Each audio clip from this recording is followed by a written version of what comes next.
भगवान राम के राज्य की एक विचित्र घटना।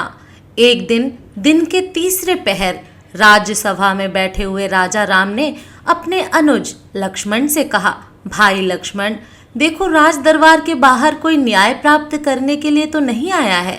लक्ष्मण जी बड़े भाई की आज्ञा पाते ही तुरंत बाहर गए और चारों ओर दृष्टि दौड़ाकर देखा।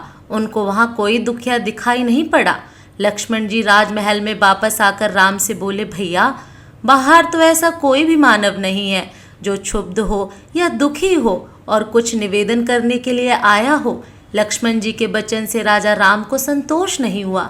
उनकी बेचैनी लक्ष्मण जी समेत वहां दरबार में उपस्थित प्रत्येक व्यक्ति महसूस कर रहा था। उन्होंने लक्ष्मण जी से पुनः कहा, लक्ष्मण, मुझे विश्वास है कि नीति और उचित न्याय पद्धति से शासन करने पर प्रजा सर्वदा सत्य के मार्ग पर अग्रसर रहती है और उसे किसी प्रकार का कष्ट नहीं मिलता। यह सब होते हुए तुम प्रजा के हित चिंतन में सर्वदा सक्रिय रहना। अब एक बार पुनः बाहर जाकर किसी भी क्यार्थी, अर्थार्थी या न्यायार्थी का पता लगाओ। कोई भी ऐसा प्राणी यहाँ से निराश होकर ना जाए। श्री राम जी की आज्ञा पाते ही लक्ष्मण पुनः बाहर गए, लेकिन इस बार भी उन्हें राजभवन के बाहर कोई भी मनुष्य नहीं दिखाई दिया। लक्ष्मण जी ने फिर से अपनी पैनी निगाह चारों तरफ दौड़ाई और देखा कि एक कुत्ता दुखी मन वहां बैठा था। लक्ष्मण जी को देखते ही वह कुत्ता उठ बैठा और अपने दुखी मन की भावना को व्यक्त करते हुए जोर जोर से रोने लगा। उन दिनों राजा राजघराने के लोग, राजकाज देखने वाले अधिकारी तथा विद्वान लोग पशु और पक्षियों की भाषा जानते थे। वे उनसे बात भी कर सकते थे। पशुओं की भाषा के ज्ञाता लक्ष्मण जी ने उस कुत्ते से रोने का कारण पूछा। हे सारमय, तुम क्यों दुखी हो? तुम्हें किसी ने प्रताड़ित किया है या तुम्हारा कौन सा कार्य नहीं हो पा रहा है? निर्भय होकर कहो। लक्ष्मण जी का आश्वासन प्राप्त करते कुत्ता बोला, प्रभु, समस्त जीवों के रक्षक, प्रशस्त कर्म करने वाले राजा राम से मुझे कुछ निवेदन करना है। कुत्ते की बात सुनकर लक्ष्मण जी ने उस कुत्ते से कहा, आओ मेरे साथ। राज्यसभा में प्रवेश करने के पहले लक्ष्मण जी ने कुत्ते से कहा कि सारमय, राजा राम के सम्मुख जो कुछ कहना है सत्य सत्य कहना। लक्ष्मण जी की बात सुनकर कुत्ता ठिठका और उसने कहा, नाथ, देव मंदिर, राजभवन तथा ब्राह्मण, अग्नि, इंद्र, सूर्य आदि के निवास स्थान पर मेरे जैसे जीवों का जाना उचित नहीं होता। मैं राजा राम के महल में कैसे जा सकता हूँ? राजा शरीरधारी स्वयं धर्म का अवतार माना जाता है और फिर राजा राम तो सर्वोपरि हैं, प्रजा के रक्षक, नीतिज्ञ और सत्यवादी, समदर्शी हैं। वही चंद्र, सूर्य, वरुण और अग्नि हैं। श्री लक्ष्मण, आप तुरंत राजा राम से मेरे लिए आज्ञा प्राप्त कीजिए। बिना उनकी आज्ञा के मैं उनकी राज्यसभा में प्रवेश नहीं कर सकता। लक्ष्मण तुरंत राजभवन में आए और राजा राम से बोले, भैया, राजभवन के बाहर एक कुत्ता है। वह आपसे कुछ निवेदन करना चाहता है, प्रतीक्षा कर रहा है। यदि आज्ञा हो तो उसे राजमहल में बुला लूं। लक्ष्मण का कथन सुनकर राम ने तुरंत लक्ष्मण से कहा, लक्ष्मण, तुरंत उस सारमय को राजभवन के अंदर ले आओ। उसे मुझसे न्याय प्राप्त करने का पूरा अधिकार है। राज्य का कोई भी जीव हो, उसको मुझसे निवेदन करने और न्याय प्राप्त करने का मानव की ही भांति अधिकार है। लक्ष्मण जी कुत्ते को लेकर राजभवन में पहुंचे। राजा राम के पास पहुंचते ही वह कुत्ता आश्वस्त हो गया। श्री राम ने कुत्ते से पूछा, सारमय, तुम्हें जो कुछ भी कहना है निडर होकर कहो। कुत्ते के सिर पर चोट थी। उसके सिर पर लगी चोट को देखकर राम का ध्यान उधर आकृष्ट हो गया।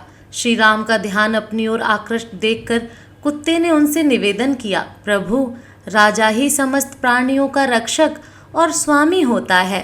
प्रजा जब सोती है तब राजा जागकर प्रजा की रक्षा करता है। हे राघव, आप तो समस्त प्राणियों के प्राण हैं। आप ही हमारे कर्ता धर्ता और रक्षक हैं, त्राता हैं, विधाता हैं। आप श्रेष्ठ जनों द्वारा आचरित कर्म करते हैं। आप धर्मात्मा और सद्गुणों के सागर हैं। यदि मैंने कोई अनुचित बात यहाँ पर कह दी हो या आगे मेरी जिह्वा से निकल जाए तो आप उसे क्षमा कर दें। मैं सिर झुकाकर आपका अभिवादन करता हूँ। स्वान के मुख से यह वचन सुनकर श्री राम थोड़ा अधीर होकर गंभीर बाड़ी में स्वान से बोले, हे सारमय, शीघ्र निडर होकर बोलो, तुम क्या चाहते हो? कुत्ता बोला, हे राजन, धर्म से ही राज्य की प्राप्ति होती है, धर्म से ही प्रजा का पालन होता है और धर्म से ही राजा प्रजा वत्सल और शरणागत वत्सल बनता है। राजा प्रजा के समस्त भय को दूर करता है। इन सारी बातों को ध्यान में रखकर मेरा जो कार्य है उसे आप समझ लें। स्वार्थ सिद्ध नाम का एक ब्राह्मण है, वह भिक्षावृत्ति करता है। उसने बिना अपराध मेरा सिर फोड़ डाला है। कुत्ते की बात सुनकर राजा राम ने तत्काल उस ब्राह्मण को बुलाने के लिए राज कर्मचारी को भेजा और वो तुरंत ही ब्राह्मण को बुला लाया। ब्राह्मण राजा राम की राज्यसभा में उपस्थित हुआ। राजा राम के पास पहुंचकर ब्राह्मण बोला, राजन, आपने मुझे किस कारणवश बुलाया है? गंभीर बाणी में राम ने ब्राह्मण से पूछा, ब्राह्मण देव, आपने इस कुत्ते को क्यों मारा? जान पड़ता है कि आपने क्रोधावेश में ही ऐसा पाप किया है। क्रोध मानव को धर्म रहित बना देता है। श्री राम की धर्म परक बात सुनकर वह ब्राह्मण बोला, हे राम, यह सत्य है कि मैंने क्रोधावेश में ही इस कुत्ते को मारा है। मैं उस समय भिक्षा के लिए भ्रमण कर रहा था। यह कुत्ता बीच मार्ग में बैठा था। सुबह से भिक्षा उस समय तक नहीं मिली थी, अतः मैं कुछ अनयमनस्क था। मुझे भूख भी लगी थी। मैंने इसे मार्ग में से हट जाने को कहा, किंतु यह मार्ग से नहीं हटा। मैं भूखा तो था ही, क्रोध आ गया मुझे और उसी क्रोध में मैं इसे मार बैठा। मैं अवश्य दोषी हूँ और इसे स्वीकार करता हूँ। इस अपराध का आप जो भी दंड देंगे वो मुझे स्वीकार्य होगा। आपसे दंड पाने के बाद मुझे नरकगामी होने का भय नहीं रहेगा। ब्राह्मण की बात सुनकर राजा राम अपने सभी सभासदों से पूछने लगे, इस ब्राह्मण को क्या दंड दिया जा सकता है? उस समय राम की सभा में कुलगुरु, विशिष्ट ऋषि, भृगु ऋषि, कुत्स, अडिंगरा आदि श्रेष्ठ विद्वान उपस्थित थे। सबने अपना अपना निर्णय सुनाया। लगभग सभी का निर्णय यही था कि राजन, ब्राह्मण अवध्य होता है, किंतु आप यह भी जान लें कि राजा शासक तो होता ही है, सबका शिक्षक भी होता है। आप स्वयं परमात्मा के अंश हैं, शरणागत वत्सल हैं। उस दिव्य सभा के सभासदों के मनोभाव को जानकर वो कुत्ता अचानक बीच में ही बोल उठा, हे राजन, यदि आप मुझ पर प्रसन्न हैं तो कृपा करके आप मेरा मनोरथ सिद्ध करें। आपने पहले ही मुझे आश्वस्त कर दिया है। हे प्रभु, आप इस ब्राह्मण को कालिंजर के मठ का महंत बना दें। कुत्ते के मुख से ऐसी बात सुनकर राम मुस्कुराए, लेकिन बाकी सभा चकित थी। दंड के रूप में कालिंजर का मठाधीश बनाए जाने के अनुरोध का रहस्य वहां कोई नहीं जान सका। सभासदों के आश्चर्य के बीच अकेले राम के चेहरे पर मुस्कुराहट थी। कुत्ते की मांग को पूरा कर दिया गया। ब्राह्मण भी इस दंड से प्रसन्न हुआ। नित्य की भिक्षावृत्ति से उसे छुटकारा मिला।